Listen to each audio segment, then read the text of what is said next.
শিল্পনগরীর পরিত্যক্ত মালামাল কেনা নিয়ে রক্তক্ষয়ী সংঘাতে জড়ালো বিএনপির দুপক্ষ। এতে অন্তত 10 জন আহত হয়েছেন। এলাকায় বেসিক শিল্পনগরী, সেখানকার ডেকোফুড নামে একটি প্রতিষ্ঠানের পরিত্যক্ত মালামাল নিলামে বিক্রির কথা ছিল। এ নিয়ে বুধহল ইউনিয়ন বিএনপির সাধারণ সম্পাদক হারুনের সাথে কথা কাটাকাটি হয় সুহিলপুর ইউনিয়ন বিএনপির সভাপতি নাসির খন্দকারের। এরই জেরে সংঘাতে জড়ায় হারিয়া ও নন্দনপুর গ্রামের লোকজন। 15 জানুয়ারির মধ্যে জুলাই অভ্যুত্থানের ঘোষণাপত্র দিতে সরকারকে আলটিমেটাম দিয়েছে বৈষম্য বিরোধী ছাত্র আন্দোলনের নেতারা। যদিও প্রথম দিকে এই ঘোষণাপত্র তারা নিজেরাই দিতে চেয়েছিলেন, তবে দেশের বড় রাজনৈতিক দলের অমতের কারণে সরকারিভাবে ঘোষণাপত্রটি প্রকাশ করার উদ্যোগ নেওয়া হয়। সেই সবশেষ সময়ই বলে দেবে অন্তর্বর্তী সরকার যে ঘোষণাপত্র দিয়েছে তাতে কি কি থাকছে। যুব ও ক্রীড়া উপদেষ্টা আসিফ মাহমুদ, বৈষম্য বিরোধী ছাত্র আন্দোলনের আহ্বায়ক হাসনাত আব্দুল্লাহ, জাতীয় নাগরিক কমিটির মুখ্য সংগঠক সার্জিস আলমের ফেসবুক আইডি খুঁজে পাওয়া যাচ্ছে না। ভারতের উচিত বাংলাদেশের রাষ্ট্রীয় সংস্থাগুলোকে তাদের কার্যক্রম পরিচালনা এবং শেখ হাসিনার বিচার প্রক্রিয়া সফলভাবে সম্পন্ন করার সুযোগ করে দেয়া। একই সঙ্গে বাংলাদেশকেও বুঝতে হবে যে শেখ হাসিনার বিচার গুরুত্বপূর্ণ, কিন্তু তাকে প্রতিশোধের শিকারে পরিণত করা উচিত হবে না। শেখ হাসিনাকে ফেরত দেয়া সহ নানা ইস্যুতে ছাত্র জনতার বড় একটি অংশের মাঝে জোরালো হয়েছে ভারতের বিমুখতা। এমন পরিস্থিতিতে কিছুটা বিপাকে রয়েছে সরকারও।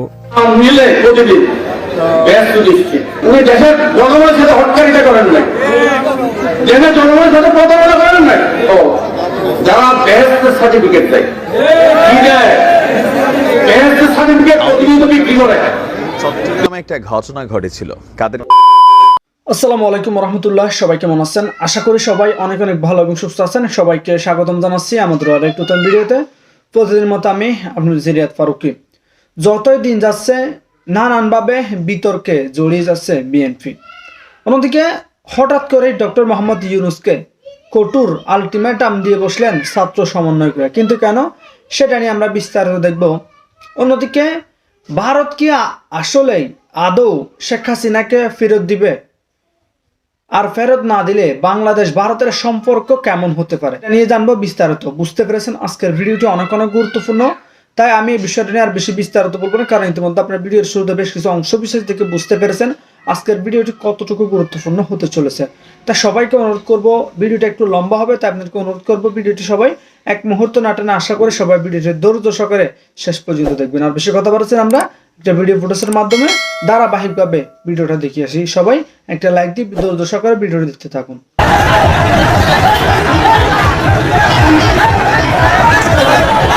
15 জানুয়ারির মধ্যে জুলাই অভ্যুত্থানের ঘোষণাপত্র দিতে সরকারকে আলটিমেটাম দিয়েছে বৈষম্য বিরোধী ছাত্র আন্দোলনের নেতারা।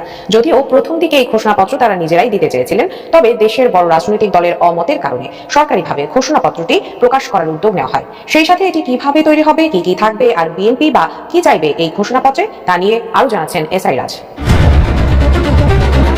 জাতীয় ঐকমত্যের ভিত্তিতে জুলাই গণ অভ্যুত্থানের ঘোষণাপত্র তৈরির যে দায়িত্ব নিয়েছে অন্তর্বর্তী সরকার, তা সমর্থন করে কিছু রাজনৈতিক দল। এর মাধ্যমে ওই ঘোষণাপত্র দেওয়া নিয়ে হঠাৎ রাজনৈতিক অঙ্গনে যে উত্তেজনা সৃষ্টি হয়েছিল তা কিছুটা হলেও থেমেছে। কিন্তু এখন প্রশ্ন উঠেছে, গণ অভ্যুত্থানের ঘোষণাপত্র কিভাবে তৈরি হবে আর কি কি থাকবে এই ঘোষণাপত্রে তা নিয়ে।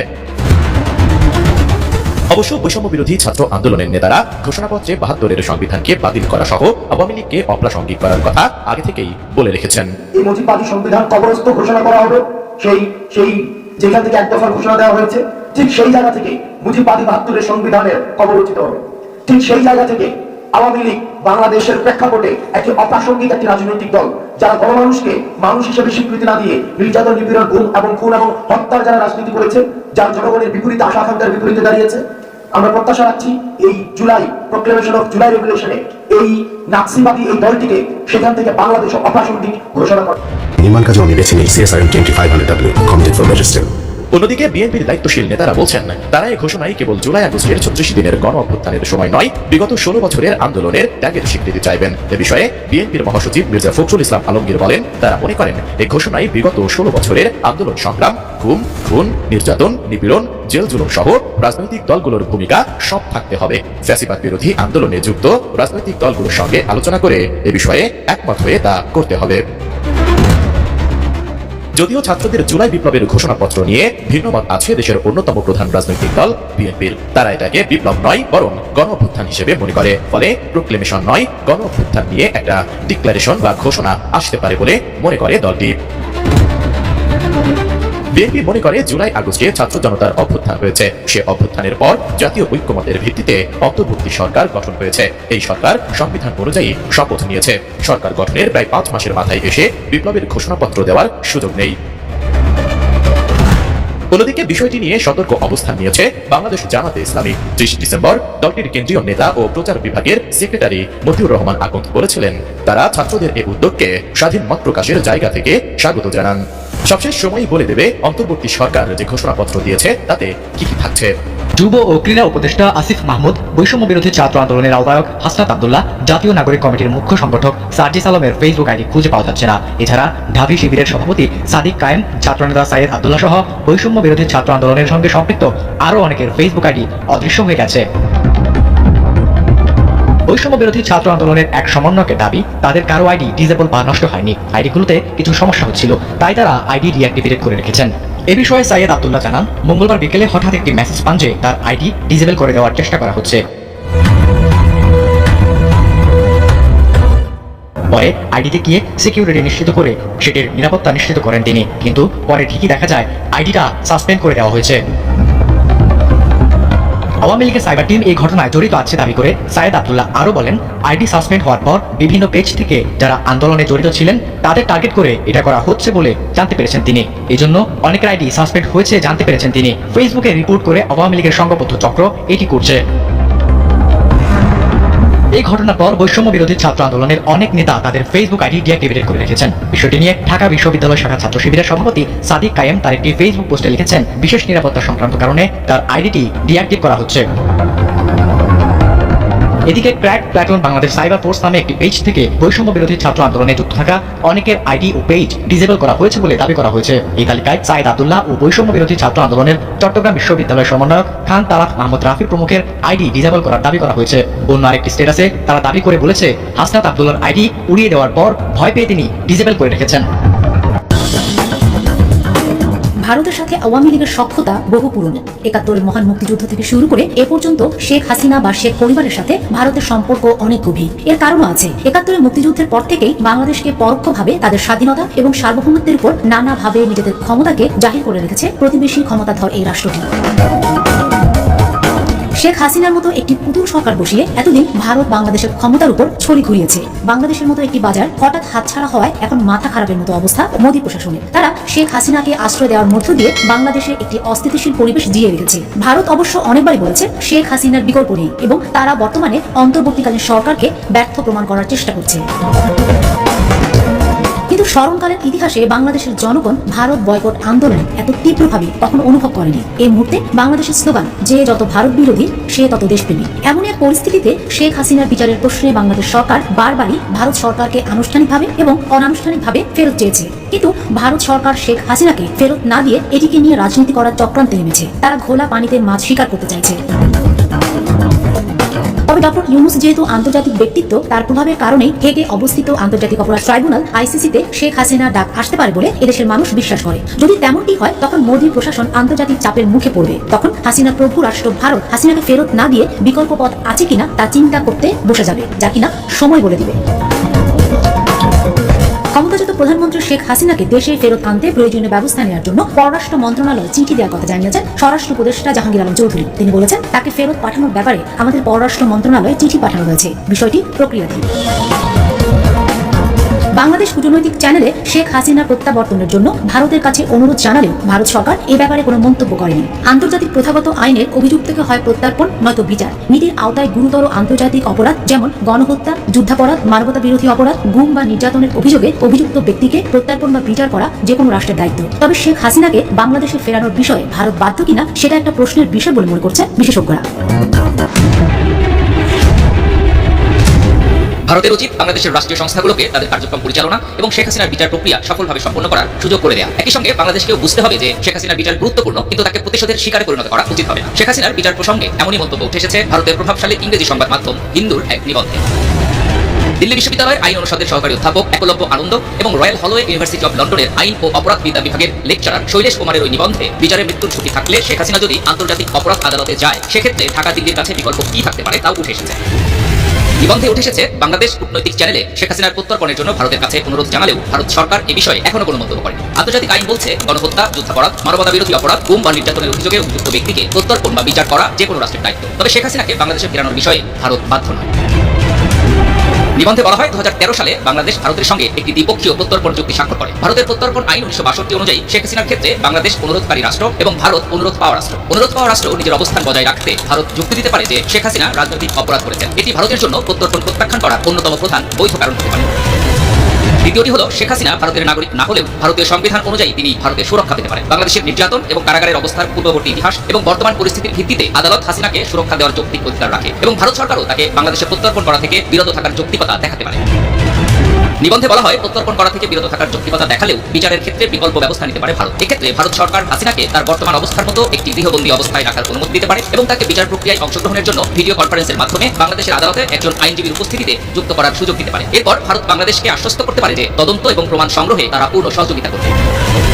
হিন্দু পত্রিকার ওই নিবন্ধে আরো বলা হয়, ভারত সরকার বাংলাদেশি কর্তৃপক্ষকে পূর্ব নোটিশের ভিত্তিতে শেখ হাসিনার সঙ্গে যোগাযোগের সুযোগ করে দিতে পারে। যদি তার বিরুদ্ধে রায় হয়, তবে দণ্ড সংক্রান্ত চুক্তির ভিত্তিতে শেখ হাসিনা ভারতেই তার দণ্ড ভোগ করতে পারে। এই পদক্ষেপটি ভারতের পক্ষ থেকে আন্তরিকতা প্রদর্শনেরই নিদর্শন হবে এবং সেই সঙ্গে এটি জাতিসংঘ সনদের 2-4 অনুচ্ছেদের সঙ্গে সামঞ্জস্যপূর্ণ।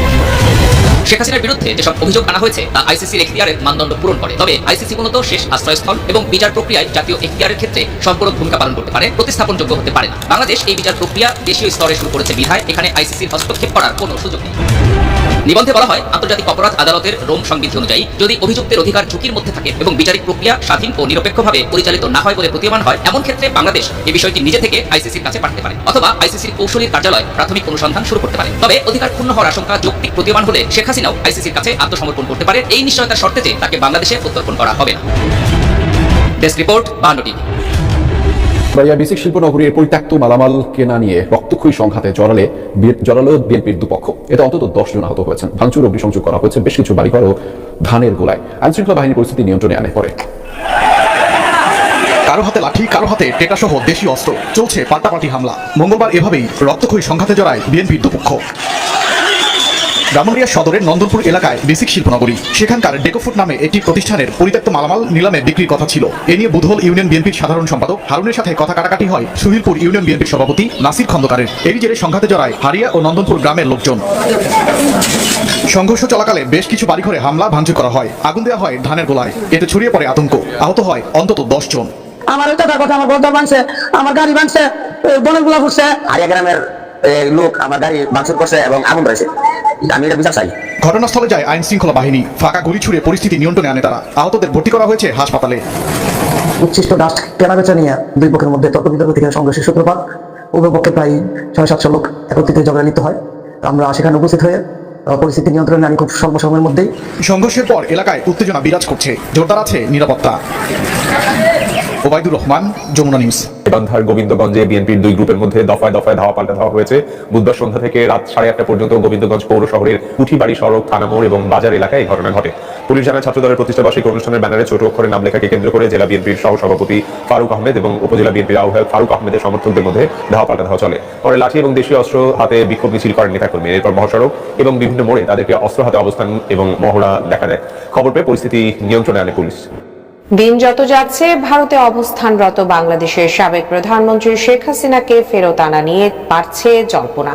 এ নিয়ে নতুন বছরের প্রথম দিনে কথা বলেছেন অন্তর্বর্তী সরকারের পররাষ্ট্র বিষয়ক উপদেষ্টা মোহাম্মদ তৌহিদ হোসেন। শেখ হাসিনাকে ফেরত না দিলে দিল্লির সঙ্গে দ্বিপক্ষীয় সম্পর্ক কেমন হবে তারও ইঙ্গিত দিয়েছেন তিনি। আরো জানাচ্ছেন সহকর্মী শাহাদাত রিফাত। ছাত্র জনতার আন্দোলনের মুখে গত 5 আগস্ট দেশ ছাড়তে বাধ্য হন সাবেক প্রধানমন্ত্রী শেখ হাসিনা। ওই দিন থেকেই পার্শ্ববর্তী দেশ ভারতে অবস্থান করছেন তিনি। মাঝে তার দুবাই ও ইউরোপে চলে যাওয়ার গুঞ্জন উঠলেও পরে তা মিথ্যা প্রমাণিত হয়। এদিকে আওয়ামী লীগ সরকার পতনের পর বাংলাদেশের দায়িত্ব নেয় অন্তর্বর্তী সরকার। এরপরে জুলাই আগস্টে ছাত্র হত্যা সহ নানা অভিযোগে শেখ হাসিনার বিরুদ্ধে সারা দেশে অসংখ্য মামলা হয়েছে, ইতিমধ্যে যার বিচার কাজও শুরু হয়েছে। এর মধ্যে প্রধান উপদেষ্টা ডক্টর মোহাম্মদ ইউনূসের নেতৃত্বাধীন সরকার গঠনের পর থেকে নানা কারণে ভারতের সাথে বাংলাদেশের দূরত্ব বেড়েছে। যদিও তা কাটিয়ে উঠতে কাজ করছে দুই দেশের প্রতিনিধিরা। বসুন্ধরা ডায়াপেন্ট এখন আরো উন্নত। এই হট এয়ার থ্রো টপশিট দ্রুত শোষণ করে সোনামণিকে দেয় কোমল অনুভূতি। শেখ হাসিনাকে ফেরত দেয়া সহ নানা ইস্যুতে ছাত্র জনতার বড় একটি অংশের মাঝে জোরালো হয়েছে ভারতের বিমুখতা। এমন পরিস্থিতিতে কিছুটা বিপাকে রয়েছে সরকারও। নতুন বছরের প্রথম দিনে বিষয়টি নিয়ে কথা বলেছেন অন্তর্বর্তী সরকারের পররাষ্ট্র বিষয়ক উপদেষ্টা মোহাম্মদ তৌহিদ হোসেন। তিনি জানান, ভারতে অবস্থানরত বাংলাদেশের সাবেক প্রধানমন্ত্রী শেখ হাসিনাকে ফেরত চাওয়ার পাশাপাশি দিল্লির সঙ্গে দ্বিপক্ষীয় সম্পর্ক এগিয়ে নিতে কাজ করছেন তারা। প্রায়োরিটি হচ্ছে এই তিন গুরুত্বপূর্ণ দেশের সাথে সম্পর্ক ভালো রাখা। শেখ হাসিনাকে ফেরত পাঠানো ছাড়াও ভারতের সাথে আর অনেক স্বার্থের ইস্যু আছে জানিয়ে পররাষ্ট্র উপদেষ্টা বলেন, দুই পক্ষের সব বিবেচনায় রেখে তারা আগাবেন। দেখুন, আমি মনে করি যে দুটো পাশাপাশি চলবে, কারণ এটা হলো একটা ইস্যু, কিন্তু আমাদের আরো অনেক স্বার্থের ইস্যু আছে দুই পক্ষে, আমরা সেগুলি নিয়ে পাশাপাশি আগাবো। এর আগে প্রত্যর্পণ চুক্তির আওতায় শেখ হাসিনাকে ফেরত চেয়ে দিল্লির বাংলাদেশ হাইকমিশন ভারতের পররাষ্ট্র মন্ত্রণালয়ে কূটনৈতিক পত্র পাঠায়। পরে বাংলাদেশের পররাষ্ট্র মন্ত্রণালয় জানায়, শেখ হাসিনাকে ফেরত পেতে ভারতের চিঠির জন্য অপেক্ষা করছে বাংলাদেশ। ভারতের কাছ থেকে শহীদ রাষ্ট্রপতি জিয়া রহমানের নাম নিলে প্রতিদিন উনি দেশের জনগণের সাথে হটকারিতা করেন নাই, দেশের জনগণের সাথে প্রতারণা করেন নাই। যারা বেহেস্তের সার্টিফিকেট দেয়, বেহেস্তের সার্টিফিকেট অতিরিক্ত বিক্রি করে। চট্টগ্রামে একটা ঘটনা ঘটেছিল, কাদের কাদের খেয়াল আছে? একদল আওয়ামী লীগ নেতা, তারা আপনার কি বলা হয় যে হোসেনের যে কারবালার, হযরত হোসেন রাদিয়াল্লাহু তাআলা তেনার যে কারবালার যে ঘটনা, এটা নিয়ে আমাদের যারা শিয়াপন্থীরা আছেন তারা যেমন পিঠের মধ্যে ইয়া হোসেন এরকম করত। তো আওয়ামী লীগের একজন নেতা বেশ কয়েকজন অনুসারী নিয়ে রাজপথে নেমা ইয়া মুজিব এগুলা করছিল। এগুলাতে বাংলাদেশে বিশেষ করে শেখ মুজিবুর রহমানের ওজন কিন্তু বাড়ছে নাকি কমছে। আর যারা এগুলা করছে এদেরকে এক্সট্রিম লেভেলের চাটুকার হিসাবে মানুষ ভাই বানিয়েছে। তো ওই পথে কি অনেকটা হাঁটছে দুর্ভাগ্যজনকভাবে যিনি আমাদের এই বক্তা ছিলেন, তিনি আমাদের কুমিল্লারই ভাই। এখন নতুনভাবে বিএনপি ক্ষমতায় আসার জন্য বিভিন্ন জায়গায় সভা, সেমিনার, প্রোগ্রাম চলছে। তবে আমি মনে করি আমাদের এই বক্তব্যগুলোতে অনেকে নেগেটিভ নেন, পজিটিভ নেন, কিন্তু আপনাদের ভালোর জন্যই বলি, খুব বেশি সময় লাগবে না। এরকম বক্তব্য দিলে আপনি ভাইরাল হবেন, দল বদনাম হবে। বিএনপির প্রতিষ্ঠাতা জিয়াউর রহমানের নাম প্রতিদিন নিলে বেহেশত নিশ্চিত। চিন্তা করছেন এটা কি মানে কোন রকম ভাবা যায়? মন্তব্য করেছেন আমাদের কুমিল্লা দক্ষিণ জেলা যুগ্ম আহ্বায়ক এবং 14 গ্রাম উপজেলা শাখার সভাপতি কামরুল হুদা ভাই। আমি ওনাকে ব্যক্তিগতভাবে চিনি, তিনি আমাকে এখন চিনেন কিনা সেটা হচ্ছে কথা। গতকালকে দুপুরে 14 গ্রাম উপজেলা কেন্দ্রীয় ঈদগাহ মাঠে ছাত্রদলের প্রতিষ্ঠা বার্ষিকীর অনুষ্ঠানে তিনি তার এই বক্তব্য দিচ্ছেন। মুহূর্তে বিষয়টা ভাইরাল হয়ে গেছে। তা আমরা অল্প একটু শোনাইছি, বাকি অংশটা এরকম ছিল যে এখানে তিনি আরেকটা জিনিস আহ্বান করছেন, যেটা কিন্তু এই বাংলাদেশে কেউই চায় না। ছোটখাটো 200 লাঠি প্রস্তুত রাখার কথা বলছেন। এগুলো কিন্তু ভায়োলেন্স মূলক অ্যাক্টিভিটিস। এবারের নির্বাচনে আপনি এখনো বোঝেন নাই হুদা ভাই যে তারেক রহমান সাহেব প্রতিনিয়ত কি কথা বলছেন। আচ্ছা, তো তিনি বলছেন যে শহীদ রাষ্ট্রপতি জিয়াউর রহমানের নাম প্রতিদিন নিলেই বেহেশত নিশ্চিত। আমি বিশ্বাস করি, কারণ উনি দেশের জনগণের সঙ্গে হঠকারিতা করেননি। আপনার জন্য বেহেশত নিশ্চিত হইতে পারে, বাট বিষয়টা কি ইসলাম ধর্ম অনুযায়ী বা পলিটিক্যাল মাঠেও এই ধরনের বক্তব্য যদি কোনো ফির চরমনাই বা অন্যান্যরা কইতো তাও আমরা বুঝতে পারতাম। আওয়ামী লীগের সমালোচনা করে তিনি বলছেন যে শেখ সেলিম, শেখ হেলাল সহ এই শেখ পরিবার লুট করে দেশটাকে শেষ করছে। এই শেখ পরিবারে কেউ মুক্তিযোদ্ধা নন। যুদ্ধ না করে আওয়ামী লীগ মুক্তিযোদ্ধার চেতনার দল হয় কি করে? তো এই যেগুলো আমাদের অলওয়েজ আমাদের রাজনৈতিক বয়ান সেটা ছিল। আচ্ছা, জামাতের স্থানীয় নেতাকর্মীদেরও তিনি সমালোচনা করে বলেছেন একটা দল আমাদের সঙ্গে ছিল, মানে জামাত। তারা অতীতে আমাদের উপর ভর করে ক্ষমতার স্বাদ পেয়েছিল। 14 গ্রামবাসী জানে তাদের ভোটের হার কত।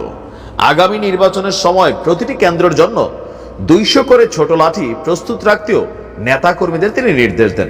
আমি গতকালকে বলছিলাম যে কিছু ভুলে বিএনপি যে ক্ষমতা থেকে দূরে সরে যাচ্ছে, এই ধরনের বক্তব্যগুলা এখন আপনাকেও হয়তো হুদা ভাই প্রকাশ্যে এই কথাগুলো আপনার বন্ধু সহপাঠী কর্মীরা বলবে না, কিন্তু আপনার মাথায় রাখা উচিত আপনি যখন 200 লাঠি নিয়ে আহ্বান যাওয়ার কথা বলছেন, এই বক্তব্যটা কি জামাতের পক্ষে গেল নাকি বিপক্ষে গেল? অবশ্যই জামাতের পক্ষে চলে গেছে যে বিএনপি ভায়োলেন্স ক্যারেক্টার, আর প্রথম দিকে দিলেন আরেকটা ফতোয়া, মানে এটা আপনার ব্যক্তি ফতোয়া। নাম প্রকাশে অনিচ্ছুক ওই সভায় উপস্থিত দলের একাধিক নেতা বলেন, কোন মুসলিম এমন বক্তব্য দিতে পারে? তার এমন বক্তব্যে আমরা বিস্মিত, দলের প্রতি অতি আবেগে যেটা হয় আর কি। তো যেখানে অনুষ্ঠান করা হয়েছিল এর পাশেই মসজিদ, আর মুয়াজ্জিনকে মাইকের পরিবর্তে তিনি আবার এখন এখানে বিষয়টা আসছে কি, জোহরের নামাজের সময় হলে মুয়াজ্জিনকে মাইকের পরিবর্তে মুখে আজান দিতে বলেন। এই সময় অনুষ্ঠানের বিরতি না দিয়ে চলমান রাখা হয়, এতে সমালোচনার সৃষ্টি হয়। বাংলাদেশের প্রথম সারির গণমাধ্যমগুলো এটা দিচ্ছে। আপনি দেখেন আজানে আপনি বাধা দিয়েছেন, অধ্যত্ত আওয়ামী লীগ এই ধরনের অনেক কর্মকাণ্ড কিন্তু কিছু নেতা এগুলা করছিল, যার কারণে বাংলাদেশের মানুষের কাছে নেগেটিভ একটা অবস্থানে পড়ে গিয়েছিল। তো ক্ষমতায় এখনো আসলেন না, ভবিষ্যতে আসবেন এই আশায় আপনি মসজিদের মাইকের আজান যেটা বন্ধ করেছেন, এটাও আপনি ভালো কাজ করেননি। তো বিষয়টি তিনি স্বীকার করছেন। তিনি বলছেন যে জিয়াউর রহমান মক্কায় হাজিদের সুবিধার্থে বেশ কিছু নিম গাছ লাগিয়েছিলেন, ওই কারণে ওনার নাম নিলে বেহেশতে যাওয়া যাবে। এটা কি ভুল বলছি? মানে উদাহরণ কি দিলেন আপনি একটু কি বলা হয় যে আমাদের কুমিল্লাতে অনেক পীর আছেন, মাশায়েখ আছেন, আমাদের বহুত আলেমরা আছেন, তাদের কাছ থেকে নিবেন। এটা কোনোভাবে কি হয় যে জিয়াউর রহমান মক্কায় হাজিদের সুবিধার্থে বেশ কিছু নিম গাছ লাগাইছেন, এটার সওয়াব উনি পাইছেন, তো এই কারণে ওনার নাম নিলে বেহেশতে যাওয়া যাবে, এটা তো আপনি ভুলই বলছেন। আপনি লাগাইছেন গাছটা, আমল তো আপনারটা আপনার, তাই না? আপনার সন্তান যদি কোনো সাদাকা করে সেটা আপনার, একটু তো ধর্মীয় জ্ঞান রাখতে হবে নাকি? এগুলা বুঝতে হবে, এগুলাতে মানুষ বিরক্ত হয়। তা আমরা মনে করি যে যে দলের রাজনীতি করেন, বক্তব্য দেওয়ার সময় আওয়ামী লীগ সরকারের পতনে একটা বড় ভূমিকা রাখছিল সোশ্যাল মিডিয়া প্ল্যাটফর্ম। আর আপনি যেটা করছেন সেটা বাংলাদেশে ভাইরাল হয়ে গেছেন রাতারাতি, তবে নেগেটিভলি ভাইরাল হয়েছেন। জামাতকে প্রতিহত করার জন্য যে বক্তব্য দিচ্ছেন এটাও কিন্তু জামাতের জন্য পজিটিভ হয়েছে। এটার জামাত বলবে দেখো নির্বাচন কেমন চিন্তা ভাবনা করতেছে 216 লাঠি। তো সামনের দিকে যখনই বক্তব্য দিবেন এই বিষয়গুলোকে একটু নিবেন, আর সমালোচনা হজম করার মতো ইস্যুটা মাথায় রাখেন, কারণ সমালোচনা সবাই নিতে পারে না। ভালো থাকবেন। তো প্রিয় দর্শক, এই বিষয়টি নিয়ে আপনার মতামত জানতে চাই, কমেন্ট সেকশনে জানাতে ভুলবেন না। আর আমাদের চ্যানেলটিতে এখন নতুন থাকলে চ্যানেল সাবস্ক্রাইব করে সাথে থাকবেন।